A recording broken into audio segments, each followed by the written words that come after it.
স্কুলে যাবার জন্য তৈরি হচ্ছিল, রাস্তার পাশে বাড়ি, রাস্তার পাশেই খাচ্ছিল। ইতিমধ্যে একটি ডাম্পার এসে গুড়িয়ে দিল। মৃত্যু হলো 5 বছরের শিশুকন্যা প্রীতি ঘোষে।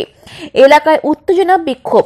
সকাল থেকে ট্রাক এবং ডাম্পারের অত্যাচারে স্কুলের ছেলেমেয়েরা ঠিক মতো যেতে পারে না স্কুলে, এমনই অভিযোগ রাউতারি অঞ্চলের এলাকার মানুষের। চাকদা থানা পুলিশ ও আধিকারিক এসে দেহটিকে উদ্ধার করে নিয়ে যায় এবং এলাকার মানুষের দাবি বাম্পার ও ট্রাকের নিয়ন্ত্রণ আনতে হবে। অবশ্যই বাম্পার বানাতে হবে। শিশুটির মা মারা যায় আগেই। কি করলো আপনার কাছে? অভিযোগ তো স্বাভাবিক, গাড়ি চলছে, রাস্তাটা খুব বিজি রাস্তা, এখান দিয়ে গাড়ি চলে, একটা দুর্ঘটনা ঘটেছে। দুর্ঘটনা ঘটলে মানুষের ক্ষোভ হওয়াটা স্বাভাবিক। আমরা স্থানীয় লোকজনের সঙ্গে কথা বলছি, কিন্তু সমস্যা হচ্ছে, মূলত যেটা সমস্যা সেটা হচ্ছে রাস্তাটা সরু, প্রচুর গাড়ি ঘোড়া চলাচল করে এখান থেকে, এবং পাশে স্কুল আছে, কলেজ, দুখানা স্কুল, তারপরে পোস্ট অফিস আছে, ব্যাংক আছে।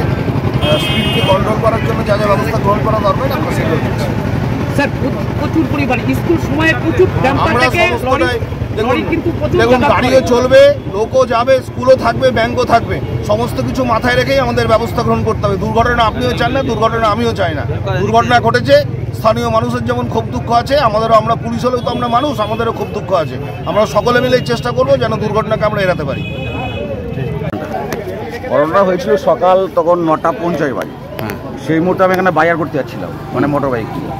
এখানে একটা ডাম্পার মানে বিসাইড দিয়ে, মানে ওই বাচ্চাটাই ওখান থেকে আসতে পেরেছি, বাচ্চাটা এমনভাবে পদপৃষ্টি হয়ে মারা গেল, মানে নিজের চোখের সামনে। আর দিনের পর দিন এই জায়গাটাতে মানে অ্যাক্সিডেন্ট হতে আছে, কিন্তু আমাদের এখানে প্রশাসনিকভাবে সেভাবে কোনো ব্যবস্থা এখনো পর্যন্ত, আগেও জানানো হয়েছে এখানে মাঝে মধ্যে এখানে অ্যাক্সিডেন্ট হয়, কিন্তু আজকে একটা মর্মান্তিক দুর্ঘটনাতে সে মারা গেল।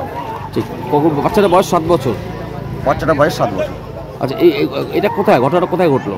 এটা রাউতারি সওদাগর পাড়া, একদম টার্নিং পয়েন্ট। এমনি আপনারা তো মৃতদেহ আটকে রেখেছিলেন, মৃতদেহ রেখে দিয়েছিলেন। হ্যাঁ। কি অভিযোগ ছিল আপনাদের?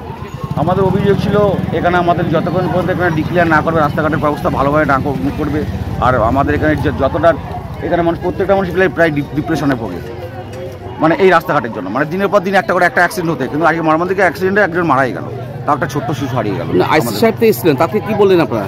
এখন ওনারা আমাদের সঙ্গে এটা বসবেন, গাড়িটাকে আটক করা হয়েছে, একটা আইনত ব্যবস্থা নেওয়া হবে, তারপরে আমার ছাড়। ঘটনাটা আমি চৌমাথায় ছিলাম, সকালবেলা রাউতারি বাজার থেকে আমাকে ফোন করলো, একটা বাচ্চা অ্যাক্সিডেন্ট হয়েছে। তৎক্ষণিক আমি প্রশাসনের দ্বারস্থ হয়েছি। আমি বড়োবাবুকে ফোন করেছিলাম, আইসি সাহেবকে, সঙ্গে সঙ্গে ফোর্স পাঠিয়েছে। তারপরে স্পেস আমি আসলাম, এসে দেখি বাচ্চাটা পিছনের গাড়িতে, ট্রাক, বড়ো ট্রাক, গাড়িটা টার্নিং নেওয়ার সময় বাচ্চাটা ওখানে খেতে হচ্ছিল। কীভাবে লেগে গেছে একমাত্র ভগবান জানে, আর সেই জানতো, কিন্তু সে তো মারা গেল। কিন্তু খুব অবস্থা সুচির বাচ্চা মানুষ, ওর মা মারা গেছে কিছুদিন আগে। এই মেয়েটা ওই 7 বছর বয়স, ওই স্পটে ওর মাথার উপর দিয়ে গাড়ির ট্র্যাকটা চলে গেছে। এখানে মানুষজন আছে, আমরা লোকাল প্রশাসন হিসেবে যেভাবে হোক ওদের যতটুকু সহযোগিতা করার আমরা করব। এখানে আইসি সাহেব এসছেন, যথেষ্ট সহযোগিতা করছেন। তিনি এও কথা দিয়েছেন রাউতারি বাজার টু গার্লস স্কুলের মধ্যে যে কটা বাম্পার লাগে, সব বাম্পারের ব্যবস্থা উনি করবেন।